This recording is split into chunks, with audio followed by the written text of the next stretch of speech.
Assalamualaikum warahmatullahi wabarakatuh. Hamdan syukran lillah amma ba'd. Sahabat Indonesia Plural yang saya hormati dan saya banggakan, Refli Harun mulai mengangkat video pertemuan Anies Rashid Baswedan dan Rizik Syihab ketika di akhir masa jabatan Gubernur DKI-nya.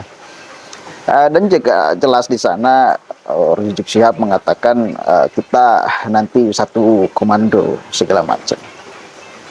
Motivasi kemudian diupload sekarang ya tidak lepas dari cerminan bahwa mereka tetap pendukungnya itu aja, sama seperti Pilkada DKI Jakarta, satu komando. Oke lah, nggak jadi soal. Kita dengarkan dulu saudara, sama-sama ya. Pemimpin yang katanya akan melawan oligarki, citranya kan kayak gitu ya, melawan oligarki.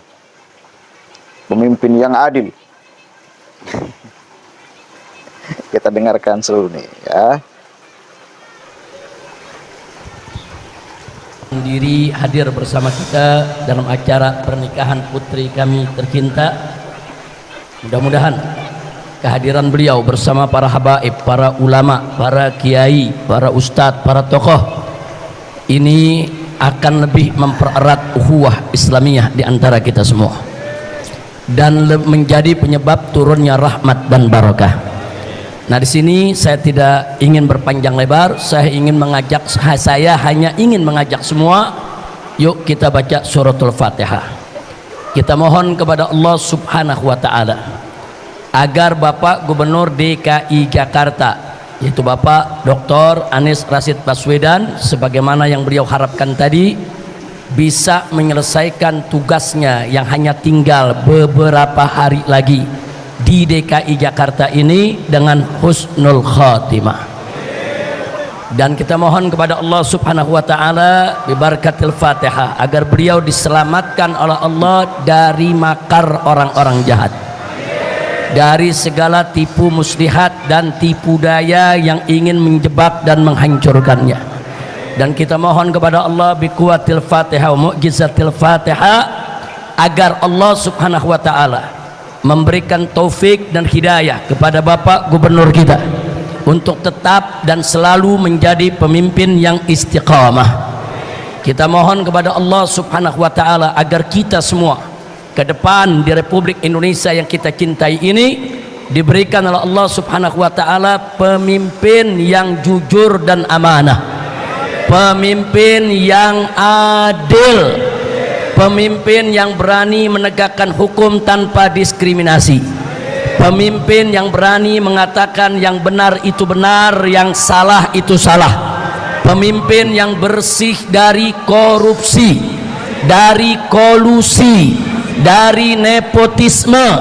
Pemimpin kita mohon kepada Allah yaitu pemimpin yang takut kepada Allah dan taat kepada Rasulnya, pemimpin yang siap untuk mensejahterakan rakyatnya, pemimpin yang siap menjaga bangsa dan negaranya, pemimpin yang jauh dari dusta dan ingkar janji, pemimpin yang jauh dari segala bentuk kebohongan dan sikap diskriminatif, pemimpin yang jauh dari sikap penzoliman terhadap rakyatnya sendiri. Mudah-mudahan insyaallah kita mohon kepada Allah bibarakatil Fatihah agar Bapak Gubernur DKI Jakarta yang sebentar lagi akan mengakhiri masa jabatannya diberikan oleh Allah Subhanahu wa taala kekuatan, diberikan oleh Allah Subhanahu wa taala kemenangan di dalam melawan musuh-musuhnya, di dalam melawan segala makar orang-orang jahat, di dalam melawan segala tipu daya dan tipu muslihat, di dalam melawan segala jebakan politik dari orang jahat manapun. Dan kita mohon kepada Allah semoga kelak kita mendapatkan pemimpin yang mampu untuk menegakkan hak asasi manusia di Republik ini. Ala hadhihi niyyah wa likulli niyatin salihah wa ila hadratin nabiyil mustafa sallallahu alaihi wasallam bisirril Fatihah. A'udzu billahi minasyaitonir rajim. Bismillahirrahmanirrahim. Alhamdulillahirabbil alamin arrahmanir rahim maliki yaumiddin. Iyyaka na'budu wa iyyaka nasta'in ihdinas siratal mustaqim siratal ladzina an'amta 'alaihim ghairil maghdubi 'alaihim waladdallin. Amin amin ya rabbal alamin. Nah, sebagai penutup saya mewakili seluruh kawan-kawan di dalam pergerakan 212 yang pada tahun 2017 saudara berjibaku habis-habisan berjuang di Jakarta ini, dan akhirnya dengan berkat kebersamaan kita dan persatuan kita serta keikhlasan Anda semua, Allah berikan kemenangan sehingga Bapak Dr. Anies Rashid Baswedan menang dan menjadi gubernur di DKI Jakarta. Nah, pada kesempatan ini saya hanya ingin menyampaikan apresiasi, yaitu ucapan terima kasih. Beliau menjadi gubernur tidak mengecewakan kita. Betul? Betul? Nah, sebab maaf Pak Anies, kita ini sebetulnya senut-senut juga milih Pak Anies. Takut-takutnya tahu-tahu Pak Anies jadi pemimpin lebih jelek dari yang kemarin. Nah, kalau lebih jelek yang dari kemarin kita malu semua. Betul? Betul? Nah, ternyata jujur, lebih jelek apa lebih bagus? Lebih jelek apa lebih bagus? Lebihnya dikit apa banyak? Lebihnya dikit apa banyak? Takbir, sallu ala nabi. Nah, jadi saya ingin menyampaikan apresiasi, penghargaan dan terima kasih yang beliau menjadi gubernur Jakarta tidak mengecewakan kita yang kemarin berjibaku ikut berjuang. Betul? Betul? Saya tanya, kecewa tidak? Kecewa tidak? Kecewa tidak? Senang tidak dapat pemimpin bagus? Senang tidak dapat pemimpin adil? Senang tidak dapat pemimpin berani? Senang tidak dapat pemimpin yang berani melawan oligarki? Betul? Nah, ke depan saya mau tanya, siap punya pemimpin yang berani melawan oligarki? Siap punya pemimpin yang siap menepuk hak asasi manusia di Republik ini? Betul? Siap bersatu? Siap bersaudara? Siap berjuang kembali? Takbir! Belum kampanye, belum. Waduh, ini namanya apresiasi. Jadi terima kasih Pak Anies, jazakumullahu khairal jasa, mudah-mudahan husnul khatimah. Takbir! Takbir! Takbir! Alhamdulillah. Takbir! Takbir! Takbir! Sallu ala nabi. Nah, mau ditinggal Pak Anies di Jakarta sedih gak? Sedih gak? Ntar jangan-jangan begitu nggak jadi gubernur pajak naik lagi. Kacau balau kalau pajak naik lagi. Nah, tapi mudah-mudahan Allah berikan solusi yang terbaik, mudah-mudahan untuk kita semua, amin ya rabbal alamin. Maka itu semua saya tanya, tetap siap satu komando? Siap satu komando? Takbir, sallu ala nabi. Oke, siap pokoknya berjuang lagi di Pilpres 2024. Satu komando. Di bawah komando imam besar, atau bukan imam besar lah ya, biar tegas, imam kecil. Karena dia memimpin kelompok kecil, kelompok FPI, kelompok HTI. Jadi bukan imam besar. Kita harus batalkan itu. Nggak bisa diklaim ya. Sekali lagi saya katakan, imam kecil, bukan imam besar. Kalau memimpin Nahdlatul Ulama, kalau memimpin Muhammadiyah, bolehlah sedikit-sedikit pura-pura imam besar. Karena saya kira bahkan kalaupun ada pemimpin NU, pemimpin Muhammadiyah mengklaim, mendeklirkan dirinya sebagai imam besar, itu saya kira membohongi, itu perampok. Perampok umat. Oh iya. Iya dong, imam besar bagaimana? Siapa yang menobatkan dia sebagai imam besar? Kalaupun dari NU. Tapi agak mending, karena jamaahnya jelas. Ratusan juta.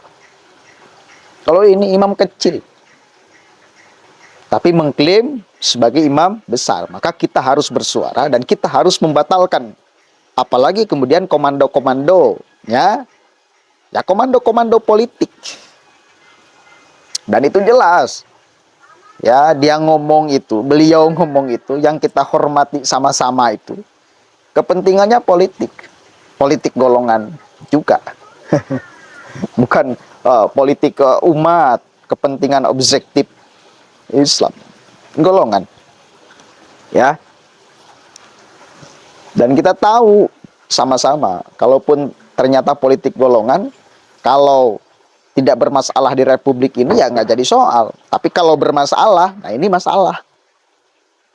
Kita nggak bisa dibodoh-bodohi. Apalagi katanya membawa visi misi perubahan. Apanya yang akan diubah? Sekjen partai pengusungnya Nasdem, Johnny G. Plate itu korupsinya paling besar dari menteri-menteri yang lain.